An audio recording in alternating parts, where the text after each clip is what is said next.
welcome you to Final Speeches. This is the last official campaign event for this SBP election season, so I just want to take a moment and give it up for these two phenomenal candidates. Can we do that?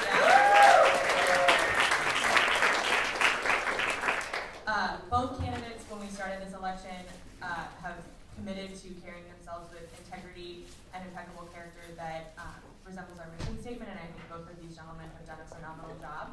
So I, again, encourage all of you, as you're considering who to vote for following this event, and consider you to take a look back at their platforms, revisit their social media, really think critically about which person you feel is best suited for this job, and then cast your ballot. Logistically, ballots will go out at 1 o'clock, so you'll be able to vote before your 1:30 class.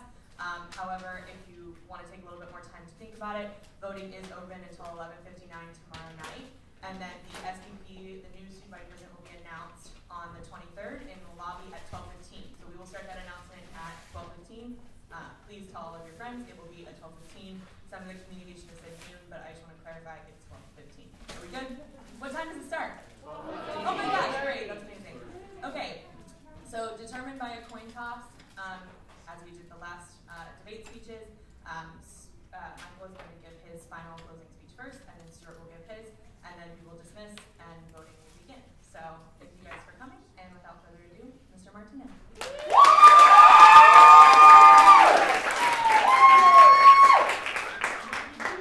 Well, thank you guys all so much for being here today. I began this election with gratitude, and we're finishing this election with gratitude. So thank you. Thanks for engaging in this process, believing in the project of student government, and leaning into the essence of what this place is all about. It's been so encouraging to talk to so many of you over the past week, to hear what's important to you, to hear what's worth fighting for, and to imagine what we can create together. My vision is rooted in our commitment to one another, a commitment characterized by our celebration of differences and our unwavering love, lifting as we climb, becoming more like the men and women God intended us to be. That is where I want us to go as a student body. That is the standard that I want to set, to inspire us to achieve more and, more importantly, to love better. It is the responsibility of a student body president to set the tone and to lead from the front.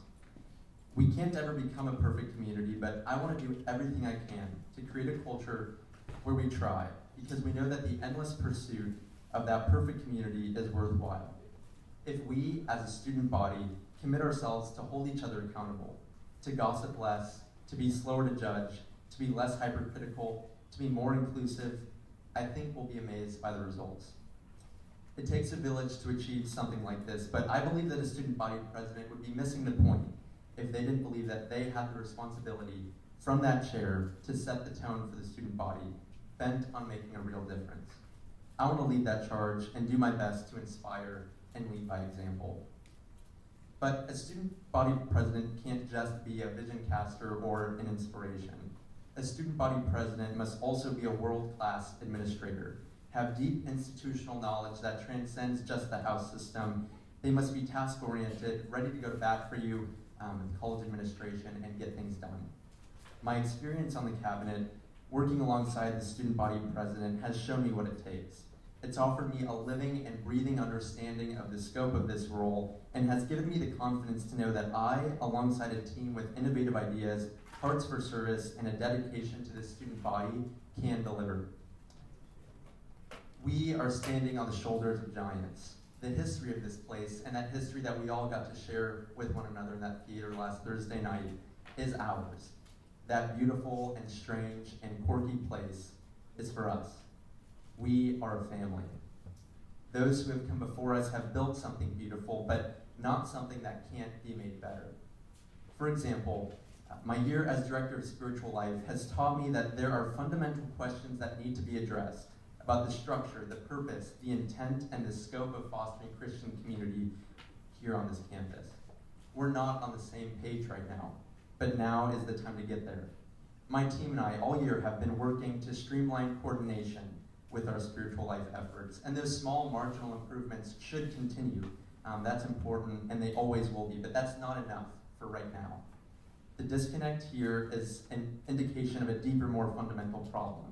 It's a conversation that should be slow, thorough, thoughtful, and calculated. a conversation that should include all of our voices, clearly and accurately represented. Nobody is proposing that a spiritual life executive team position is the end-all, be-all solution and should be implemented tomorrow. Rather, you should know that this conversation is happening among student development with or without us, and I want to invite you into this discourse, to engage in this conversation on a student level and build a partnership with student development on building the best path forward, whatever it may be. This is an area that can be made better and one that we should not deny. I also want to work on improving the development of student leadership outside of statesmanship. Associates and all student organization leaders deserve more support. It's time to share the knowledge that leads to tangible success and continue the effort to make training more practical and easier to consume. I want to create video tutorials on things like event planning, budget building, fundraising, a one-stop shop that includes best practices, helpful tips, policies, troubleshooting, an explanation of where you can turn and who you can turn to when you need help. The cabinet can work to create this new medium, this new resource, and bring it to a wider audience. I also want to expand the way the cabinet communicates with the student body. I want to send out a subscription email from my team every week, giving you a rundown of what our projects are and how we are living out our commitment to serve you. I want to take the time every week to shout out fellow Kingsians and celebrate, as a family, the amazing things that you're up to.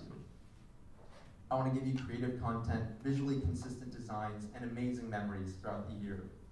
And lastly, I want to help make this student body more united. But not only by trying to get everyone to rally around the same organization or event or club. That would water down the differences between us, and differences are not something to be watered down. They're something to be celebrated and respected.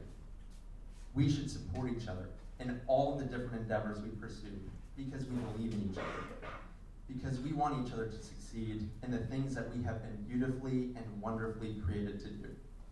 I love this place, and I want to serve as your student body president. I hope you'll vote.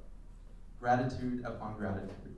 Walk in love as Christ has loved us, and lift each other up as we climb ever higher together. Thank you guys so much. I appreciate it.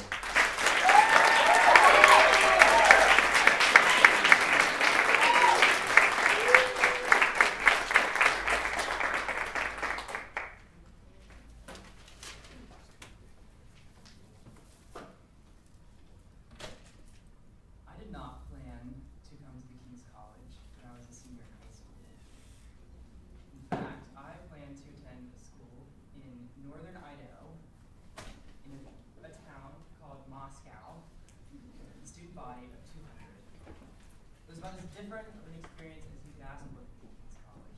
If King's College is in the heart of the city, engaging culture, this was secluded in a small town in a rural place in northern Idaho. However, obviously I changed my mind because I'm here right now. So how did that happen? I attended my brother's graduation at King's College. I'd attended VISA before, but I didn't feel like I clicked, like I wanted to be part of this place. But the people I met at my brother's graduation made me want to come. The reason for that is because they had been through a lot at this school. They had been through a president's scandal and resignation. They'd been through the largest incoming class and the largest dropout rate of any class at King's College. They'd been through a lot of hard things, like living in a building designed by a prison architect. And yet they were proud to be Kingsians. They were thankful. They were so glad that they came here. They were transformed by their experience here at the King's College.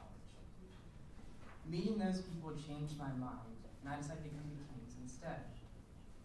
And what I want to foster as a student body president is a sense of joy and thankfulness and belonging that we get to be here. That this is a place worth caring for, that it's a place worth participating in. That cynicism and frustration doesn't help us face our problems, but thankfulness and unity does. There are some specific proposals I have to help foster this spirit. First of all, I think we need to change our habits as a community. Right now, we're not very behind King's athletics. For myself, I'm not the guy who's always been into King's athletics. I haven't been very gung-ho about it at all. But as I've talked to faculty and I've talked to staff, and in my experience as a house leader, I've found that for greater leadership, we need to come together more often. We need to support what our friends are doing. We need to appreciate what we do as a community as Christians. We do this once a year at fall retreat. The rest of the year we get together and we compete against each other. This is fun. It's a lot of fun. But we need to do more to unify, to show that we care about this place, that we're proud of this place. This is simple and it's straightforward, but it makes a substantive difference in the experience of students at the King's College. This is something that matters, that we get together, that we show that we care about this place, that we're glad to be here. Cultivating these habits changes our attitudes. I encourage you to consider this. Likewise, for student orgs, encouraging student orgs, providing more resources for student orgs to provide opportunities for people to be involved in campus. This is a way for people to feel like they belong, that they're part of this place, that they're proud to be here. And so rallying around these things, rallying around these activities that we can participate in together, this is important, this matters, this makes a difference for King's students.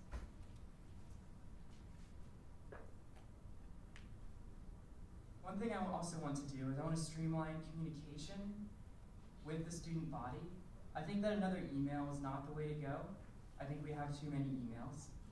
I think what we need to do is we need to use the King's Weekly in a better way. I would put the minutes to a council meeting in the King's Weekly. Right now it's hard to find the minutes, so I put the actual minutes in King's Council of the last King's Council meeting in the King's Weekly. And I would open up the end of every council meeting by suspending Robert's rules so that any student who attends a council meeting can speak up, voice an opinion, or ask a question, and get an answer from the King's Council.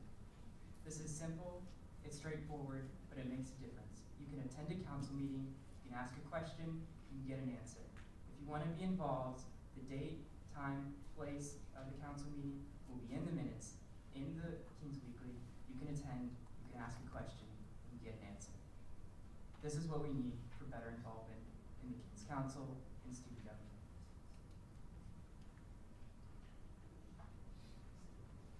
I'd also like to briefly lay out my vision for the growth of spiritual life at King's.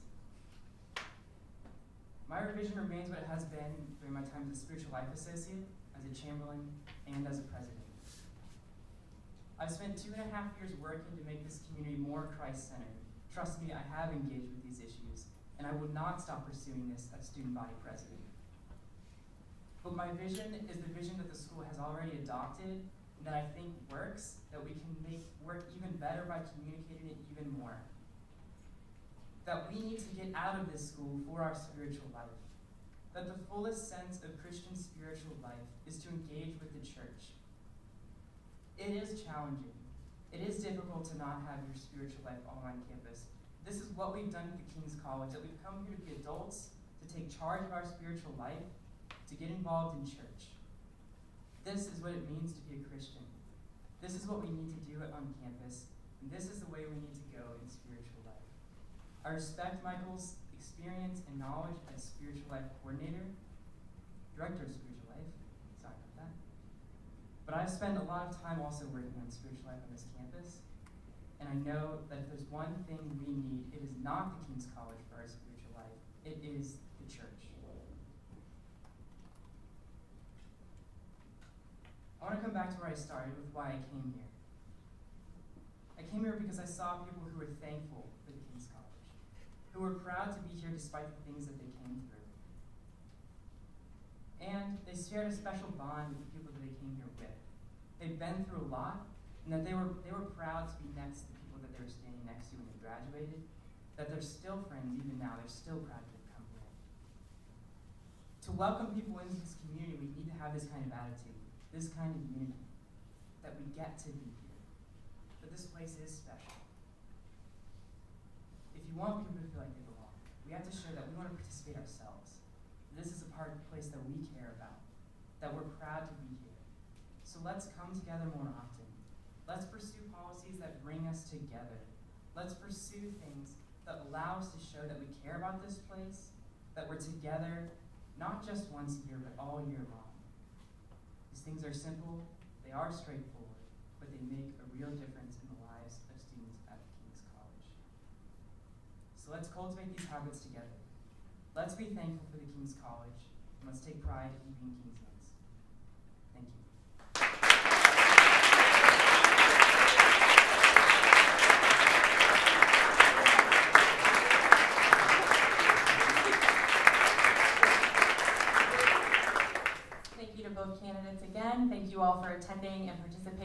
this crucial election process. We thank you so much for coming out today. We encourage you to vote.